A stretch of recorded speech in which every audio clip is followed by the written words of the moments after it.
Do you ever wonder why your prayers are not answered? While everyone around you is talking faith, walking faith, they're getting all their answers by faith. If you are that person, you've come to the right place. My name is Anish Thomas, and this is Eschatology, the Fundamentals channel. We are discussing the fundamentals of Christian faith, especially faith. I have numbered each of these videos so that you can easily identify the order in which you have to see these videos. We have already seen how faith comes, what is the difference between hope and faith. And today we're going to see what does it mean to believe with your heart.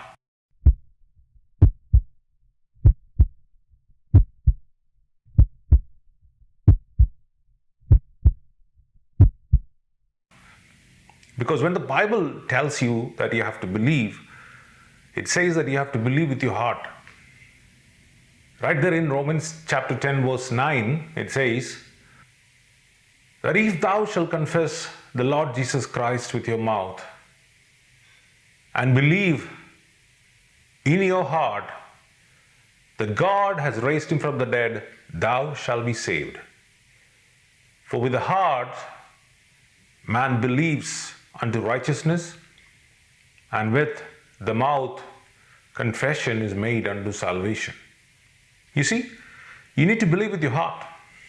Again in Mark chapter 11 verse 23, Jesus says, Verily I say unto you, whosoever shall say unto this mountain, Be thou removed and be cast into the sea, and shall not doubt in his heart, but shall believe that whatsoever he says shall come to pass, he shall have whatsoever he says. So again, you have to make sure there is no doubt in your heart. And that brings up a question. Is the heart able to believe something or doubt something? The heart that you and I know of is a fish-sized organ pumping blood all over the body all the time, 24 hours a day. It beats around 100,000 times a day. Pumps around 2,000 gallons of blood all over your body. But it doesn't have any power or ability to believe or not to believe. So what does the Bible mean when the Bible says you have to believe with your heart?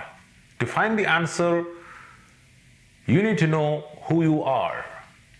Genesis chapter 1 verse 26, God said, Let us make man in our own image and after our likeness, and let him have dominion over the fish of the sea, over the fowls of the air, over the creeping things on the earth, and all the creature that is upon the face of the earth. God said, Let us create man in our own image and after our likeness. So what is God's image? John chapter 4 verse 24 says, God is a spirit, and they that worship him shall serve him in spirit and in truth. So if God is a spirit and we are created after the image and the likeness of God, then that means you and I are a spirit. We are spirit beings. But on this earth, we live in a body. That's what God did. He made man out of the mud of the earth and blew his breath into him, and he became a living soul. So you are a spirit, you have a soul, and you live in a body. Man, you consist of three parts, three ingredients: a spirit, soul, and a body. That's what Apostle Paul speaks about in 1 Thessalonians chapter 5 and verse 23. He says, May the God of peace fully sanctify you, and I pray that God shall keep your whole spirit and soul and body blameless until the day of our Lord Jesus Christ. See, Apostle Paul is talking about the three beings within us. We are a spirit, we live in a body, and we have a soul. Now let's come back to what the Bible is talking about when it says heart. Whenever you say something about a heart of a thing, you talk about the innermost being, the core part of that thing. If it's a poem, you say that the heart of the poem, which is the core essence of that poem. Sometimes people say the heart of a tree. A tree doesn't have a heart. But what do you mean when they say heart of a tree? It is the innermost core being. So when the Bible talks about heart, it talks about your innermost whole being, which is your spirit. You have a body, and there is a soul inside your body, and there is a spirit within your soul. So most of the times when the Bible talks about heart in relation to faith or believing, it means your spirit. Sometimes it means your mind as well. And sometimes it talks about your physical organ. You have to read it in context. But most of the times it speaks about your spirit. Sometimes it speaks about your mind. I will explain it in a later video why the mind is involved. But we are only putting the basic blocks together now. So what is your heart? Your heart is your spirit. So the Bible says when you believe, you have to believe in your spirit.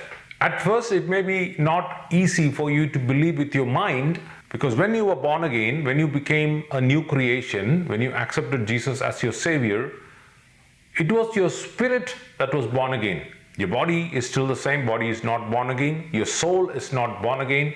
It is yet to be born again. But your spirit is born again. And the challenge that we have is that we have to conform the thoughts of our mind, which is in our soul, to the thoughts of the spirit. That's why Apostle Paul says in Romans chapter 12 verse 1, I beseech you, brethren, therefore by the mercies of God, that you submit your bodies as a living sacrifice, wholly acceptable unto God.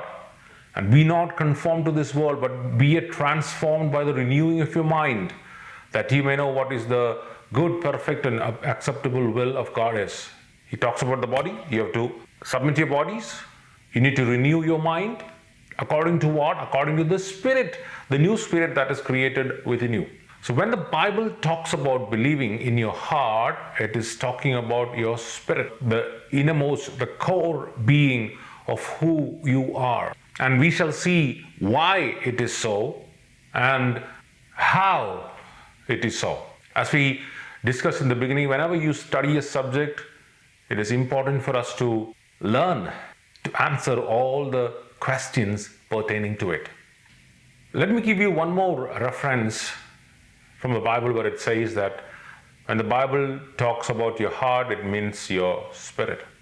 Romans chapter 2 verse 23 says, but he is a Jew who is one inwardly, and circumcision is of the heart. And he explains, in the spirit, and not in the letters, whose praise is not of men but of God. So Paul is saying, who is a real Jew? A real Jew is not the one who is having circumcision in his body, but he is having circumcision in the spirit, in the heart, which is the spirit. He is referring to you and me. We are the new Israel. We see a lot of other references throughout the Bible. Paul talks about the inward man and the outward man. The inward man is his spirit. Paul says, I keep my body under subjection. Who is keeping the body under subjection? I keep my body. So who is the I? The I is the spirit of Paul. In another instance, he says the natural man cannot understand the things of God, for they are to be spiritually discerned. Your body, your natural man, your soul cannot understand the things of God.